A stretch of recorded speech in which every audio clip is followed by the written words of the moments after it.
Bonsoir tout le monde. Moi, je vais présenter mon université d'architecture KU Leuven à Gand, à Belgique.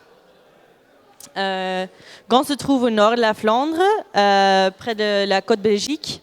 Et notre campus il se trouve au centre du Gand, donc c'est chouette. Le campus principal était autrefois un abbé, donc c'est pas vraiment un campus typique, mais je pense que cela crée une atmosphère très agréable pour travailler. Et dans l'église attachée, là-bas, il y a un atelier de bois et un MM-lab avec des laser cutters, foam cutters, des imprimantes 3D, etc. que les étudiants peuvent utiliser. À mon avis, Gand est une super ville pour étudier. C'est super sympa et c'est pas trop grand, donc c'est très facile d'apprendre à connaître. Il y a aussi, c'est aussi très accessible pour les piétons et pour les cyclistes, donc ça c'est très agréable. Comme étudiant, si tu veux, tu peux louer un vélo chez la ville. Ce sont les vélos là. Et ça coûte pas très cher. Et autrement, tu peux te déplacer à pied ou avec des bus et des tramways dans la ville.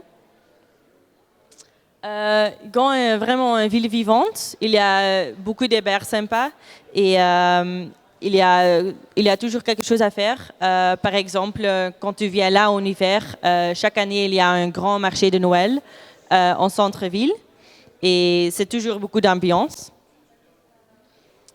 Il y a aussi un grand offre culturel. Allô? OK. Donc, il y a un grand offre culturel. Il y a plusieurs de musées intéressants. Par exemple, le SMAC, c'est le musée culture actuelle.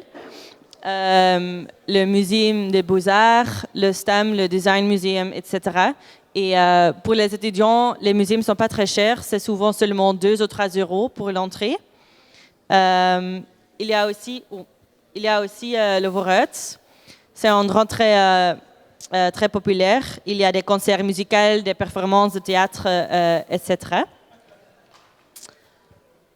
Comme architecture, Gand a une riche architecture historique. Le skyline de Gand est caractérisé par 3 tours. La cathédrale Saint-Bavon, le Beffroi du Gand et l'église Saint-Nicolas, qui valent tous une visite quand tu viens là.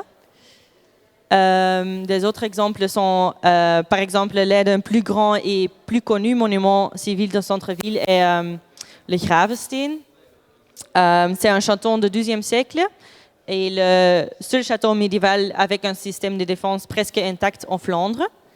Des autres exemples d'architecture historique dans la ville sont, par exemple, les béguinages du Gand, il y a 3, et des maisons de guildes dans le centre-ville.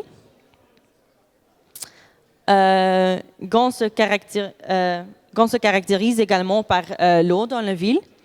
Il y a plusieurs des fleuves et il y a beaucoup de gens qui font des kayaks sur ces fleuves. Et aussi le quai de Grassley. C'est un endroit très populaire pour des étudiants de boire quelque chose quand il fait beau. Il y a aussi plusieurs de parcs où on peut passer du temps. Par exemple, le parc Citadelle, c'est un des plus grands parcs de Gand. Ou par exemple le parc Roy-Albert ou le Munkpark. Et il y a aussi le domaine sportif et récréatif, le Blaarmeerse, où on peut faire de la natation s'il fait beau.